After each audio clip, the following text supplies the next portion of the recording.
Another minute or so before we get started.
All right, let's go ahead and get started. Thanks for turning on the recording.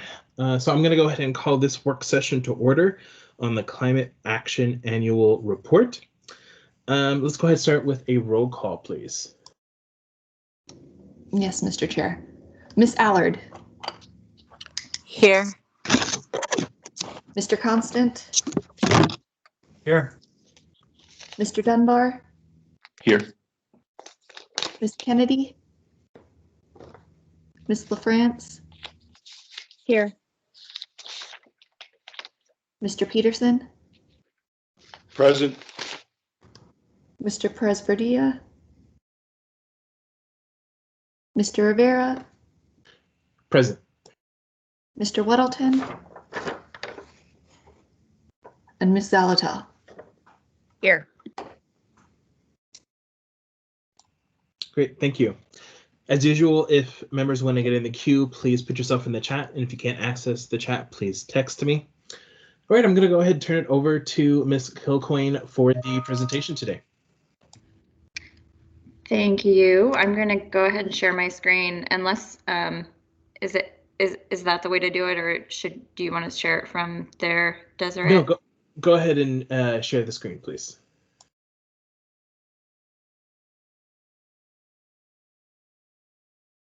Okay, do you have my screen? Yes, we can see it. Great. Okay, well, I want to say thank you so much for inviting me to do a review of the climate action plan over the past year and a half. I'm really excited to have the first annual report out. As I'm sure you remember, this was a project that we completed with the University of Alaska Anchorage, which was adopted by the Assembly in May of 2019. And as a reminder, the actions include municipal and community activities, but with a focus on actions that the local government can take to reduce our emissions and prepare for the impacts that we're already seeing. I hope that you'll feel free to ask questions throughout the presentation as opposed to just having them all focused at the end. So I'll try to pause for that throughout. Okay, so just a little bit of background about the climate change that we're experiencing now. Anchorage did experience major climate events in 2019. Thankfully, 2020 has been a bit nicer to us. Hopefully 2021 will be the same. But in 2019, you'll remember that July 4th, we had all-time high temperature records reaching 90 degrees. And that broke the previous all-time record by 5 degrees. So that's pretty significant.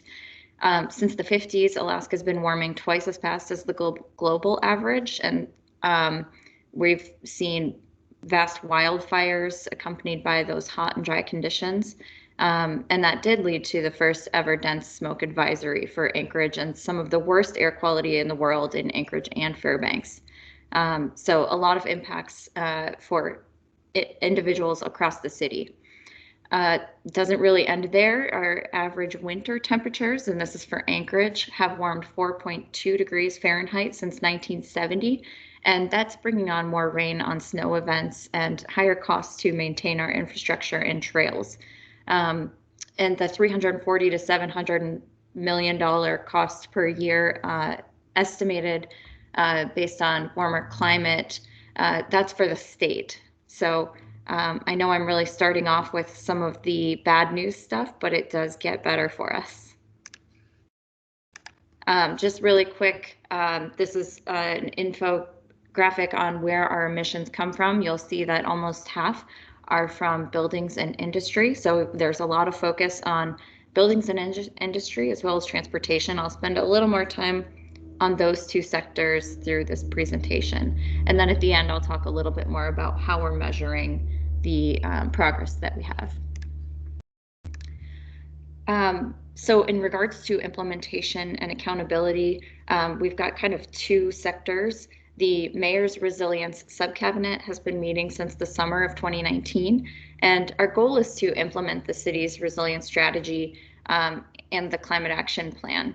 So per the climate action plan, we meet quarterly to review implementation responsibilities. We report on progress and discuss challenges. And we worked together on this annual climate action plan report, as well as what our goals are for the following year. So I'm really proud of this group and happy to work with all of our departments on implementing the climate action plan. And I think that you'll see that show through this annual report. A lot of cities are doing kind of climate action work focused in the sustainability department, and we don't do that here. We're doing that muni-wide across all departments. And so I'm just happy to work with the people that I do here at the municipality. And then separately, the Anchorage Climate Equity Council.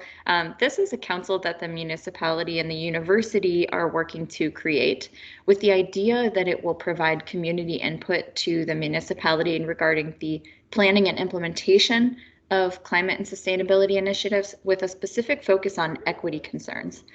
So ideally, this would be an independent leadership body composed of diverse Anchorage residents who share a desire to tackle social justice issues related to climate action. And the council, our goal is to engage diverse communities that develop climate justice leaders while simultaneously strengthening that trust between Anchorage residents and decision makers. So the council will strive towards equitable distribution of benefits and costs of our climate initiatives and their implementation. And we hope that that helps to ensure that equity and inclusion are at the forefront of our policies. Any questions about that? I don't see any questions, but I do want to note for the record, we've been joined by Mr. Weddleton. Thanks. Thank you. So you may recall that there were 7 working groups that developed the 7 sectors of the climate action plan. So today I'll review each sector in terms of highlights and then go on to next steps for 2021. So buildings and energy, like I said, I'm going to spend a little bit more time on the first 2 sectors. The municipality continues to improve energy efficiency in our buildings across the board, including upgrading lights to LEDs citywide. This is kind of standard procedure now. Not kind of, it is standard procedure. Reducing energy use by an average of 40% with LEDs is standard practice. The municipality has upgraded over 12,000 streetlights, and a lot more of this work is being done in every single building led by our maintenance and operations department. In the fall of 2020, the municipality updated Title 23, the city's building code. Many of you were very involved in that. And this included the adoption of the International Energy Conservation Code, the 2018 edition, which includes energy upgrades for commercial buildings. And so this was the culmination of a multi-year effort by the building community and involved thousands of participants nationwide. In fact, there was just another vote for the next round of codes that we'll be seeing in the coming years. So improving our building stock improves community resiliency. And I'll note that after the 2018 earthquake, FEMA reported that for every $1 invested in complying with 2018 codes, $11 was saved. So this is real savings based on code updates. And I also want to note that we're focused on opportunities for residents and businesses. According to the landscape, the Anchorage Energy Landscape and Opportunities Report, we have an opportunity to save $80 million a year through residential and commercial savings from energy efficiency. So big savings here that are available to the city. On generating energy, we've been doing a lot within the municipality. I'll note that the $2 million solar panel energy saving improvements bond, which is Proposition 1, this would allow the municipality to install 620 kilowatts of solar on 16 municipal facilities. And including energy and administrative costs and financing, we estimate the project will pay for itself and provide an additional lifetime savings of nearly $550,000. And I want to give a shout out to the I-team because we worked together and reviewed dozens of buildings. We chose those buildings based on condition and age of roof, solar production potential, shading issues, optimal electrical cost reductions. And so I think we've got a really great slew of buildings in the works for this. Of course, it's up to the voters, so we'll see what happens. And the municipality already has 243 solar panels generating electricity. Fire Station 10 saw a 16% reduction in electricity costs compared to the previous year. They produced more energy than was used on site 18 days in the summer of 2020. So this is the first summer that the panels have been up, and we're really excited about that, that generation. The Egan Center's 76 kilowatts project produced nearly 80 megawatt hours of electricity, which is the equivalent of about 6,300 gallons of gasoline. And that one is a little harder to estimate really the cost savings because the Egan Center was not used in the same way that it was in previous years. So Fire Station 10 is pretty steady use pre-COVID, post-COVID, but Egan Center has, of course, not been really in use for the past year. The municipality staff are trained on solar panel maintenance, which is very little, and have experience integrating it into the Muni's buildings. And I have the maintenance and operations staff are actually putting up another 10 kilowatts on their facility at Tudor, and at the Anchorage landfill, we're putting up 50 kilowatts. So a fairly big project, which will be ground mounted, that will happen this spring. In fact, I think they're going to start pile driving maybe on Monday. So that's really exciting. So what is next? Well, the municipality is the first local government to work towards establishing a commercial property assessed clean energy program, CPACE. Terrible name, great program. Owners of commercial buildings can take out a long-term loan through private lenders for a clean energy project and then pay it back through a voluntary special assessment on their property tax bill. This is at no cost to the municipality. We are charging to offset any administrative costs and time that it does take us to administer the program. You'll see that we're doing a launch on April 1st, so I hope you can join. And if you know anyone in the business community, lending community, development, we're trying to get as many businesses as we can so that we can share the great program here. I want to note that nationwide through commercial PACE, $1.54 billion has been invested for an economic impact of $2.8 billion, creating nearly 18,000 jobs.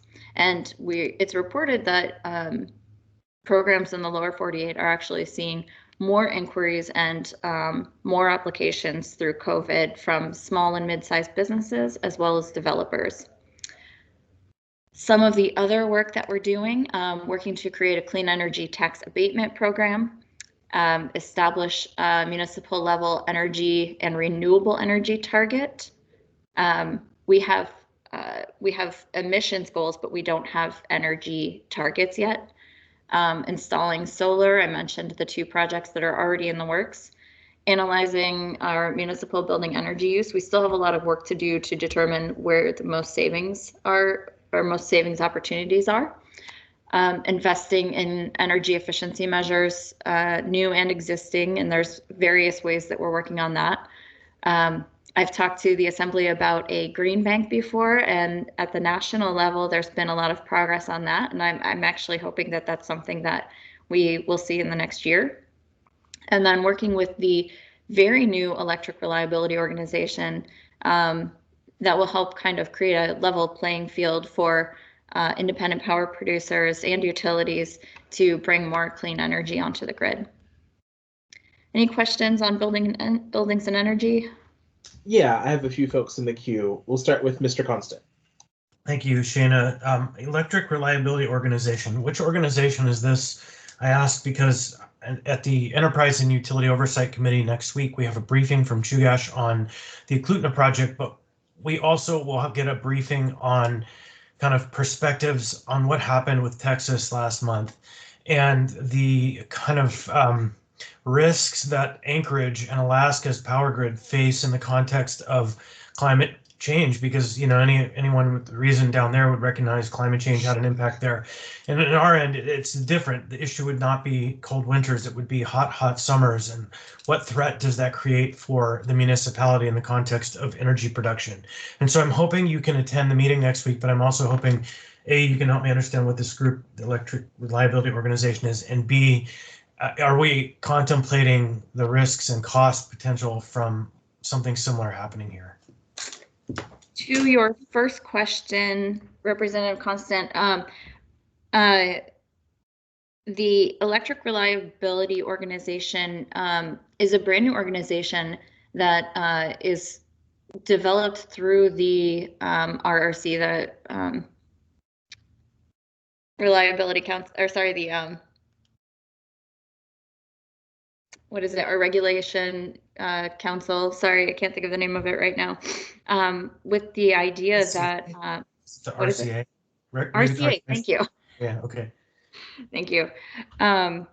With the idea that the utilities and stakeholders need to be represented and working together on long-term plans, which currently is happening to some extent, but there's no structure for it.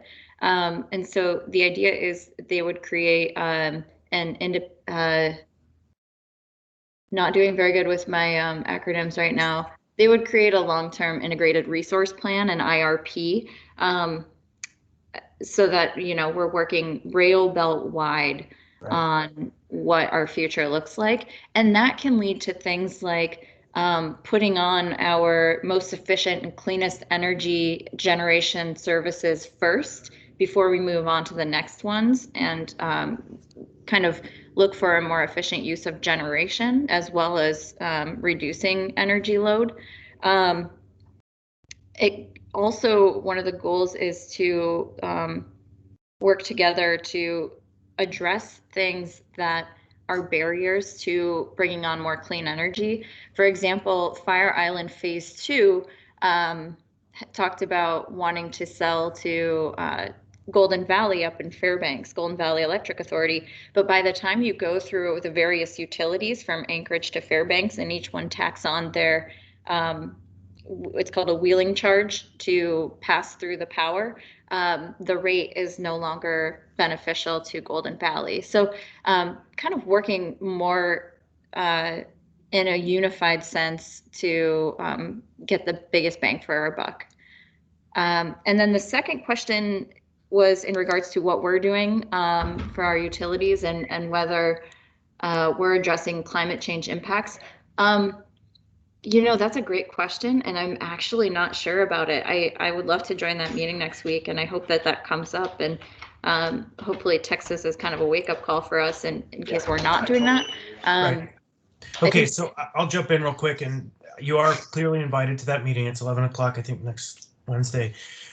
could be Thursday, but it's Enterprise Utility Oversight Committee, and I've asked Chugash to report on it. And my fear is that we see a shutdown of our electrical grid because of heat. It's not set up for strong heat. And then the municipality of Anchorage gets a $2 to $5 million electric bill for 1 day of service, just like they did down in Texas, billions of dollars of energy costs. And so, yeah, Thursday at 11 is the time for that meeting. And so it sounds like this electric reliability organization, which deals with the power pooling agreements and other things, is an entity that can help. I may run a draft resolution for it that calls on the RCA, this group, and the electric providers to provide us with some basis for understanding the risk of major losses due to climate change. So thank you. Thank you. Mr. Dunbar? Thank you, Mr. Chair. Shana, so I remember us passing the ordinance related to CPACE and reading the documents at that time. And I think, like, I sort of know sort of intrinsically that it's a good program, but I still have difficulty articulating it to my constituents who ask, why did the municipality insert itself in this way? Why do we need to be the go-between? You know, if private entities are doing the lending, why don't they just give low-cost loans, maybe with some kind of balloon fee, to these private entities that are doing the actual upgrades? What is the benefit of having the municipality in between those two entities? There's a couple of benefits. One is risk reduction.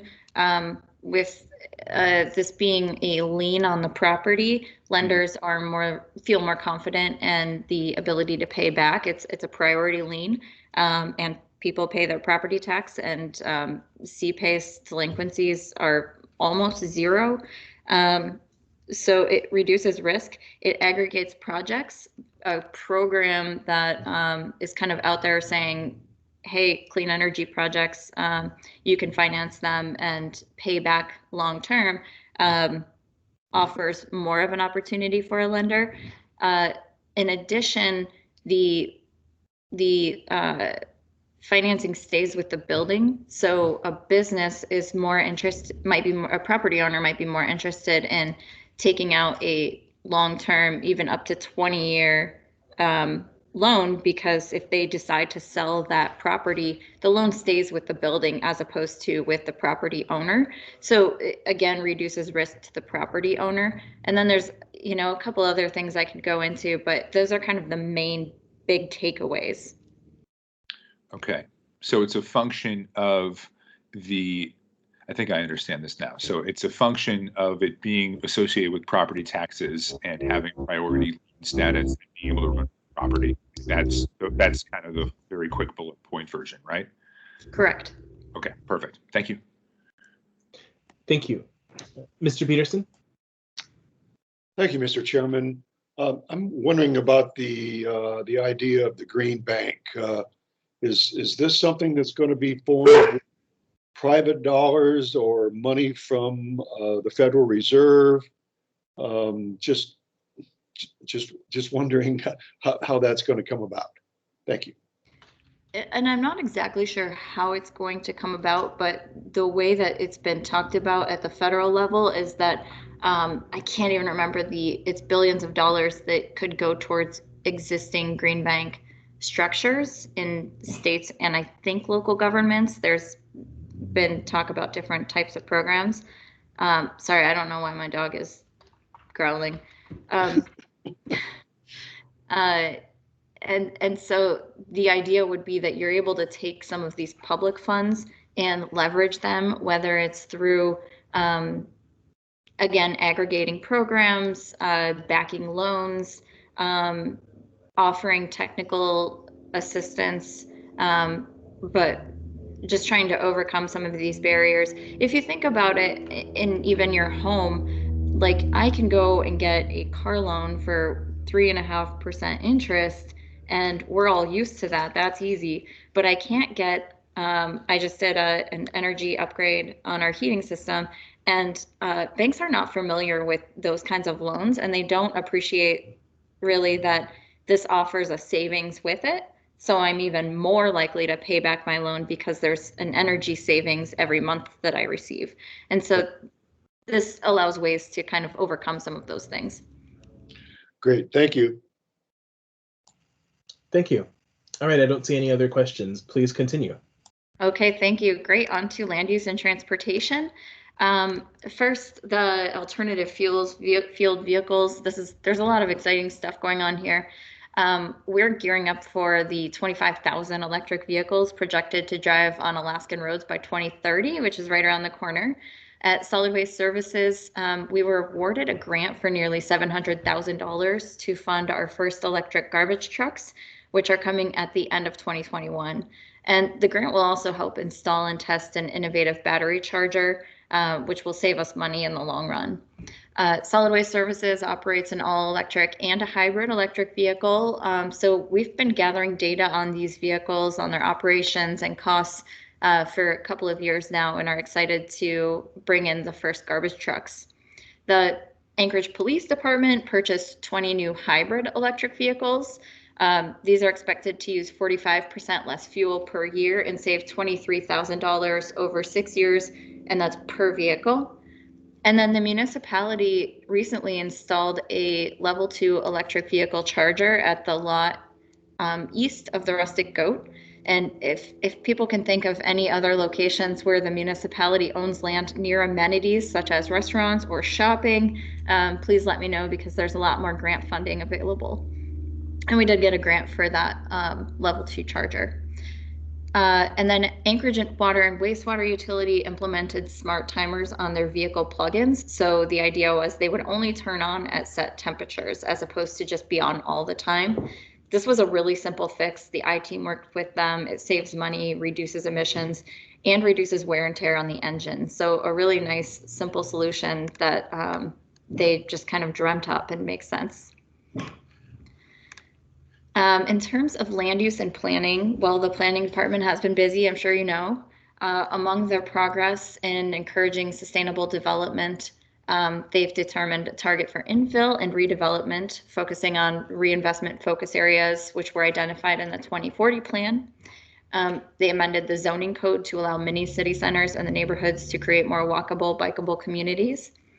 Amended the alternate equivalent design tool to encourage retention of existing vegetation and low impact design. The Spinard Corridor Plan was adopted, and that focuses on transit oriented development. That's the picture on the left there with the bike path. And then a parking reduction initiative is underway. The planning department was just talking about that yesterday at an AMATS meeting. So they're exploring where parking minimums can be reduced to encourage the use of alternative transportation and reduce paved surfaces. I want to point out that public transit has done an amazing job. In 2019, People Mover saw ridership increases and improved productivity, and a service change that added trips, increased frequency, and extended certain routes. And you can see the numbers here. Saturday and Sunday were up 5.6%, 9.5%, or 9.7%, and weekday we're up every day of the week, or every month of the year. So really exciting changes there. Now, of course, in 2020, transit, or during COVID, ridership was limited and people were urged to travel by other means if possible. But I'm hoping that once we get back to normal, we'll see the same trends with our People Mover service. Before you go on to the next slide, I have a question from Ms. Zalatel. Thank you, Mr. Chair. Thanks, Ms. Kilcoyne. On the parking minimums in particular, I appreciate that the Technical Advisory Committee is looking at a reduction in parking minimums. I guess I would ask that analysis, either, through the Climate Action Plan or in coordination with them, also include a complete elimination of parking minimums. We've seen other jurisdictions do that. I don't know how feasible it is for Anchorage, but I think if we're going to look at reductions, let's look at elimination as well and just know the full spectrum. I just wanted to share that idea. Thank you. Thank you. All right, please continue. Okay.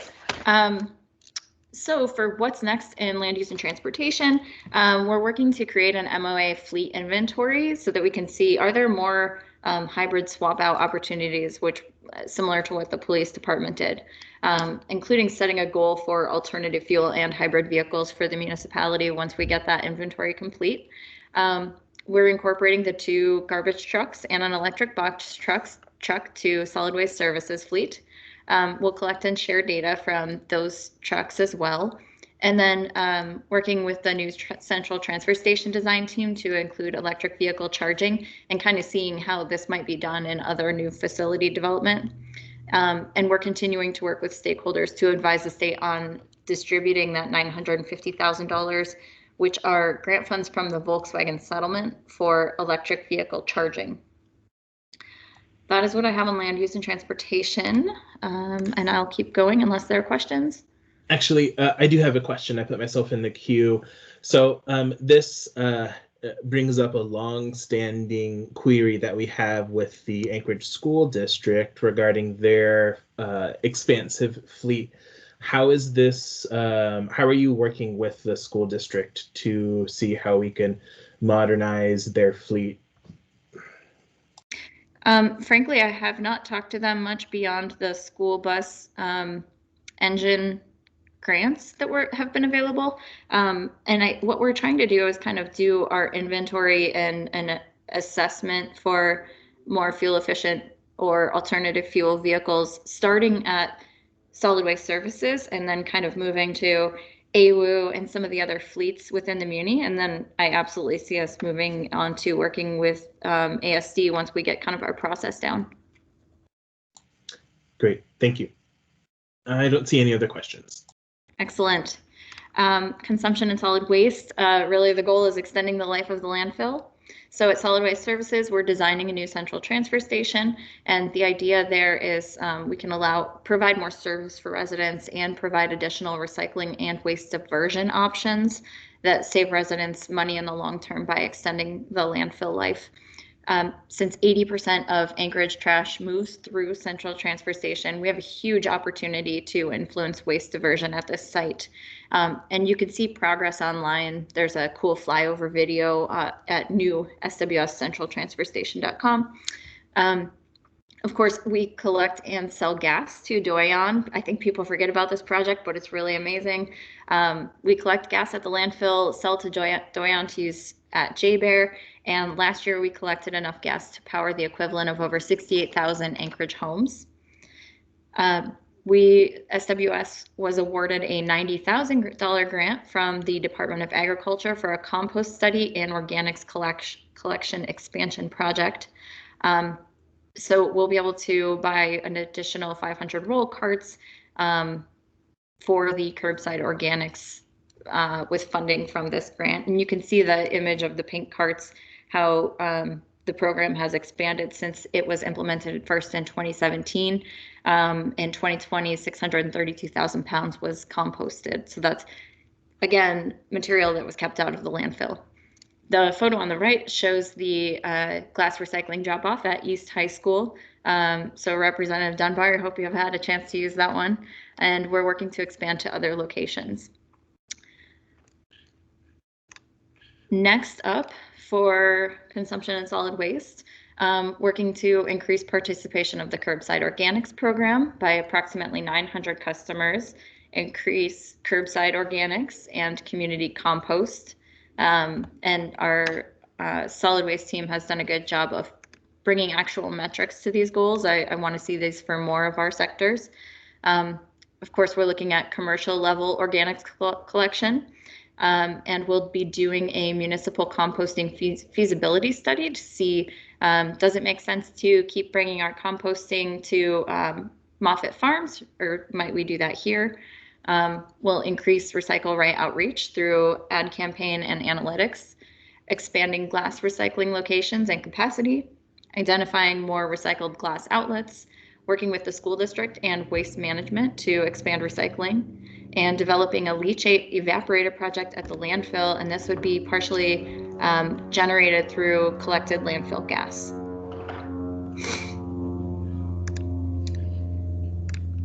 For health and emergency preparedness, we're working to ensure preparedness and adaptability. Globally, it's been really a year of disaster. In Alaska, local and state emergency management personnel stepped up to respond to wildfire emergencies and, of course, the COVID-19 pandemic. And in fact, the small sustainability team has been activated to the Emergency Operations Center both last spring and again this fall. I'm still working part-time with the EOC, and just will say that I'm so impressed and proud of the municipality's personnel, leadership, and capacity to deal with this pandemic. It's really showing and paying off. As far as climate change, experts advise that worsening emergencies will continue to require local and state emergency services. So what was just mentioned, are we taking into account climate change and the impact on our reliability of our grid? And what about our other plans? So Audrey Gray shared that they're actually preparing for the upcoming fire season, of course, and then we're also working to incorporate climate projections into long-term plans, such as the All Hazard Mitigation Plan. The Port of Alaska Modernization Project is underway with a goal to cut the ribbon on the new facility by the fall of 2021. And yes, it could withstand a greater than 1964 earthquake, but also 4 feet of extra height was added to account for sea level rise. So another way that climate change is impacting our plans and our infrastructure. And then I want to point out this picture on the bottom right. In 2019, the mayor's office received a grant to improve emergency communications and preparedness with limited English proficient individuals. And so this promoted a partnership between the municipality and the Peer Leader Navigators, which is a project housed within the Alaska Literacy Program. The partnership with the Peer Leader Navigators was really instrumental in ensuring that limited English proficient residents had access to resources during the COVID-19 pandemic. So it was really great to see some of that work pay off a year after the initial training. Of course, that work is still ongoing to continue to improve those services. What's next for health and emergency preparedness? We are working to continue to improve language access to all residents on climate change, natural hazards, and emergency preparedness. Working with our partners to provide household emergency preparedness kits. And through the grant that I just mentioned, the Office of Emergency Management was able to purchase and distribute go bags, expand the visibility of the Anchorage Air Quality Index, especially during wildfire season, and then continue to work with the university on ensuring safe drinking water supply through assessments with the university.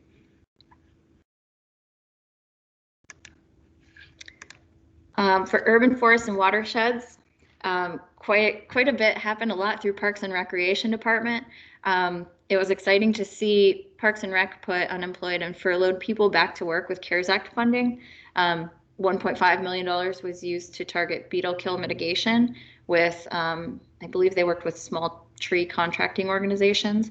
And then another $900,000 went towards further beetle kill mitigation and invasive species management. Beetle kill is not only an aesthetic blight, but also a fire hazard. So when we look at warmer weather, really want to take into account the beetle kill and the fire hazard that creates. And then in the fall of 2020, there was a local amendment passed on sprinklers in areas outside the city water supply, which improves the fire safety code to save lives and reduce property damage. When we look at a warming climate, again, that exacerbates the risk of fire spreading in areas not served by the water utility and surrounded by a dense fuel source such as Anchorage Hillside. The municipality advanced the first ever life safety access road bond to create secondary access for portions of town. Again, Hillside, some places in Bear Valley and Eagle River where there's only one way in and one way out. And then stormwater infrastructure continues to be assessed for a utility that would provide drainage management with a dedicated revenue source and equitable distribution of costs. So that's something that is still going on. AWU is on phase 2 of evaluating that structure. So we'll see, I think, more movement in the coming year. I have a question on this slide from Mr. Constant. Yeah, thanks. Your first bullet point about the beetle kill mitigation, I know we didn't get through it all. And I'm wondering if you're in discussions with Parks and Rec more about that work because I know there's still some funding that was left over at the end of the year for that project. And I still have never received any kind of an analysis showing the green spaces nearby residential areas, green spaces that are municipally owned nearby residential areas. So we could benchmark how much is there, how much needs to be removed, like what would success look like in that category in the context of mission accomplished. So I'm hoping that we can have that chat a little bit. Great. I can follow up with you on that. Thanks. Thank you. Please continue. Okay, great. Okay, what's next? An urban forest management plan to establish best practices, enhancing interagency communication for wildfire mitigation and emergency response. So similar to what Representative Constant just brought up would fit here. Assessing and creating a stormwater utility, mitigating wildfire hazards of spruce beetle kill. We'll continue to need to do that. Expanding public education about the value of watersheds, rain gardens, low impact development to address stormwater runoff, and then supporting efforts to protect and restore parks, wetlands, wildlife corridors to maintain wildlife and fish habitat. Okay, food systems. So Alaskans today, and in particular those living in urban Alaska, consume a lot of imported food. About 95% of our $2 billion of food is imported. Food purchased is imported, and that's highest in urban areas.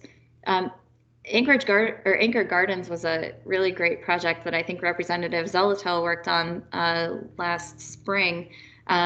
A team of garden coaches across our community volunteer to help people who want to garden. So the mission is to make gardening resources and expertise accessible to anyone. So it seems like kind of a Freedom Gardens during wartime, but with a much more positive spin. And I hope people keep that up in the coming years. The university is working on an interactive Anchorage food security map. So that would have a food index score for each census tract, and there will be layers depicting relevant aspects. So that would include like public transportation routes, community gardens, farmers markets, food pantries, etc. So that should be done in the summer of 2021. And then our city continues to work on growing community gardens. One project that I'm really excited about, you can see the front page here, is the Anchorage Urban Sustainability Farm and Native Heritage Garden Project, which needs a shorter name. But Heritage Land Bank has been leading this effort with multiple partners to develop an urban sustainability farm and native heritage garden at 3rd and Ingra. The land is owned by the municipality and was the location of the Alaska Native Services Hospital from 1953 to 1997. And a master plan and 2 site-specific technical reports will serve as a guide as the farm and garden progress. We're actually applying next week for a $150,000 grant with a couple of local and national funders and partners, including our partners, including Seeds of Change, will kind of help us take this land to the next step. So we're really excited about that project. What's next for food systems? Expanding local, there's a local mini food grant program that we'd like to continue to expand and make sure it exists and expands to support community projects. Encourage and incentivize farmers markets to accept payments through programs like SNAP or WIC. Create a local or procurement preference for purchasing local food.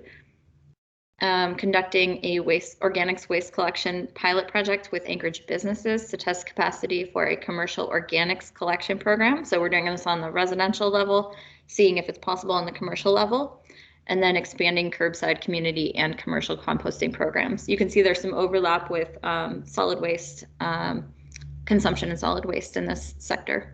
Any questions about food? Yeah, so there was one question that was put in the chat by Mr. Constant. Does the grant need any letters of support? It does not ask for letters of support, but we are trying to see if we can submit like a statement of support from different entities So I need to follow up on that today and see if we got an answer, because we are working with a handful of local groups already. So if you have ideas, Representative Constant, on who we might get a statement of support from, please follow up with me. That would be me. I'll be helpful. I'll be happy to be helpful if I can. So Great, thank you. yep, thank you. Great, thanks. I don't see any other questions. Great, cruising right along. Our last sector is outreach and education. So of course, we are committed to communicating regarding the plan's implementation, and you can find this at muni.org/sustainability, and that's just kind of an update of what we're doing internally. And then there were a lot of resident requests for information about how people can participate, and so we created a web page that's focused on what residents can do, and that's the one on the right. I should have put the links on here, my apologies. That's muni.org/resident action.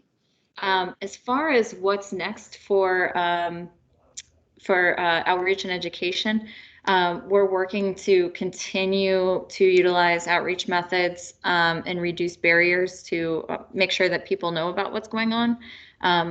And so we're participating in community events and forums, and then we're exploring incentives to encourage business innovation and climate action, and encouraging the development of career and technical education programs focused on supporting clean energy and infrastructure jobs. There's a lot of different ideas out there that we're kind of looking at, but there's a lot of opportunity. And working with Seeds of Change, who does workforce development with young people 18 to 24, is a good example of that. And if you're not on our newsletter, that's another opportunity to stay engaged. Okay, I think lastly, so this year's report was more qualitative than quantitative. Sorry, this is a little bit blurry. And I hope next year we have more metrics to share. Metrics are challenging. It takes a lot of time. It's difficult work. We are working on a greenhouse gas inventory that creates a baseline to account for our emissions. And there's a robust national standard that we're trying to meet, but our bigger goal is to develop a process that's replicable so that we can accurately measure our progress from year to year. You can see here that we're measuring, these are kind of the areas, energy, transportation, and waste, where the municipality can have an impact through changes, through policy, services, and investments. And primarily the biggest emissions that we can have an impact on are buildings, transportation, and waste, which is why these ones are shown as metrics. And so I think next year's plan, again, I hope that we'll have more metrics and more progress to show how we're doing and where we're starting from. That is what I have for you today. I hope this was helpful. The plan can be, I believe the plan was shared in your packet, so you should have a copy of that. Great, thank you. All right, so if folks have any questions, please put yourself in the queue. I'll start with Ms. Zalatow. Thank you, Mr. Chair.